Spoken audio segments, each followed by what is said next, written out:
Hello everybody, how's it going? And welcome back to the rundown to Aztec Emerald MMA with me, Dan the Mexican.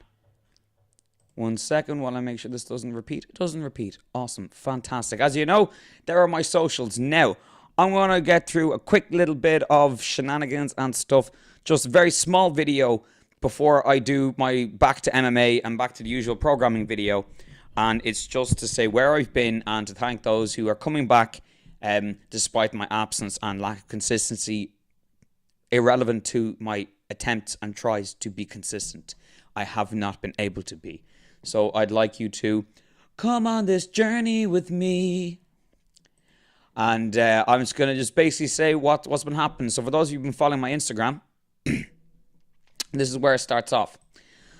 So this was the night or the day after I went into hospital. I got put into casualty for a phenomenal loss of blood. I think at that particular time, my blood was about the number 4 level, which is not going to make sense to most people unless I say this. 12 is a good, you're doing well, you're a healthy, fucking better than average, healthy human. You've 12, your blood is at 12. That's great. It's totally acceptable for someone like myself with my history of illness and stuff to be moderating around 9 or 10. I have been in cases and situations where I was 7, which is very low, and I've needed a transfusion. That particular night, I was in around 4, 4 or 5, which is I could barely walk. I don't really remember anything much. I remember speaking to the person at casualty very quickly. And then they looked at me and were like, what happened exactly? And I vomited a lot of blood, both fresh and a big fist of coagulated blood. And they were like, okay, well, we're going to send you right on through. So that's that. I literally nearly bled internally to death. So I had to get many transfusions. Type O positive blood, which I thought was can take all blood, but it can't. It's just a good blood because it can take both types of O, and O is the most common blood. So that's fine. But yeah, that's one of the many bags that I was given. That's the cannula that was on my left arm. I don't know if you can see it there, but yeah. There's a little mark there on the side of my arm from where I was from. And then let me go back to my system so I can see if you can see. How do I get you to see? Yeah.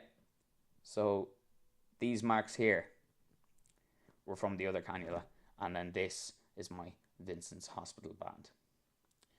So, by the way, that QR code that's there, that's for the blood. They have to check that when you originally get it. Make sure the QR code on you and the QR code on the blood is matching, and the QR code on the form is matching. Make sure they're all the identical QR code. And then they got to do your temperature, do your blood pressure, and everything like that to make sure that there's no adverse reaction or anything of the sort. They come back then 15 minutes later. They do the exact same thing again. And so on and so forth. And then they do it again at the very end of the transfusion. Transfusion takes between 3 to 4 hours per bag. A bag is considered 1 unit. I had 4 units of blood that night, and then I had another 2 units the following day, and then another one, I think. Then I had the albumin, and then I had another bag of blood. Actually, I think that's right. I think in total I had 6 units or something. So yeah, that's one of them. That's the thing there. The blood transfusion. I think that might be in the second bag. And shit bed, because it was a shit bed. So there, most of the lights, the light to the left there, you can't really see, but that's an open window. That stays on all night. And even if you put blinds over, it doesn't really make a difference. There's 2 massive fans that regulate the temperature and everything like that, and they're on all the time. So it's unbelievably loud and loads of lights. It makes sleeping extremely complicated task to achieve. That was after a while I got the blood. I then got the albumin, Albumin is something that your kidneys and liver need to kind of cohesively work together, and if it's low, you don't get the same bang for your buck, and you put stress on your kidneys and your liver. I had to get that because I was already in a bad state, and I don't have kidney problems, but I wasn't aware that when you're not 100% healthy, when your body's that low that you need blood and things like that, a lot of things don't run 100%. I should have copped that. And when I got an MRI, they give you an isotope, and the isotope that they inject in your veins so they can follow it and see it on the scan can tend to cause you to give you a bit of a hard time for your kidneys and stuff, dropping your albumin level. So I had to get albumin in it. And I just think the amount of weird bubbles and everything like that is mad. It's like metal, these clear glass balls or something. It was really cool. Wait, that's not the right button that I pressed. There we go. And yeah, because it's just another day in hospital. And then is there anything else?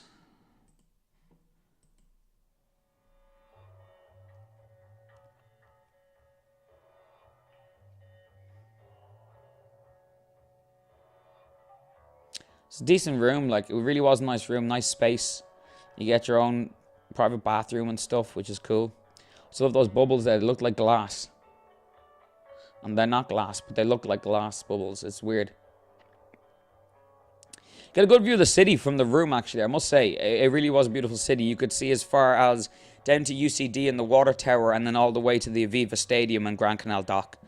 It's pretty panoramic view, if I'm saying say so. Like, I was quite impressed. It's nice. You need that. You need to be able to see the world and see life and see other things in front of you. That was my first day out of hospital. My friends took me to the 40-foot bar, and that's one of my best friends, Wes. And he looks like ZZ Top. Couldn't be more standard Irish. Dublin, not a bother on him. Couldn't be fussy about stuff at all. Couldn't be more into rock and metal as well. So he is quite the ZZ Top. And that is my impression of Pablo Escobar. That was the morning before the 40-foot bar. Pablo Escobar Jr. on Instagram, whoever that is, he liked this photo or this video.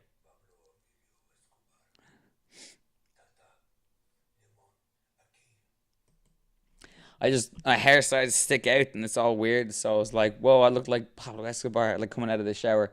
So I gave the kind of thing, you know. So it is what it is. Anyway, there you are. That's where I've been. That's where I've been away. Expect the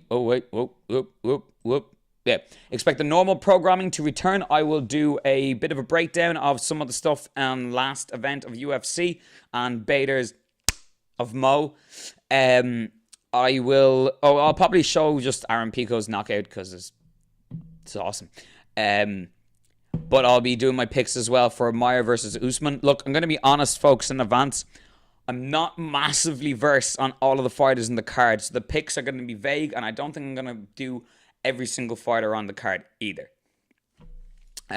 Until then, I shall talk to you later. Thank you very much for chilling, for listening to this, for watching this. I appreciate it exceptionally. Go ahead, give my shit a like.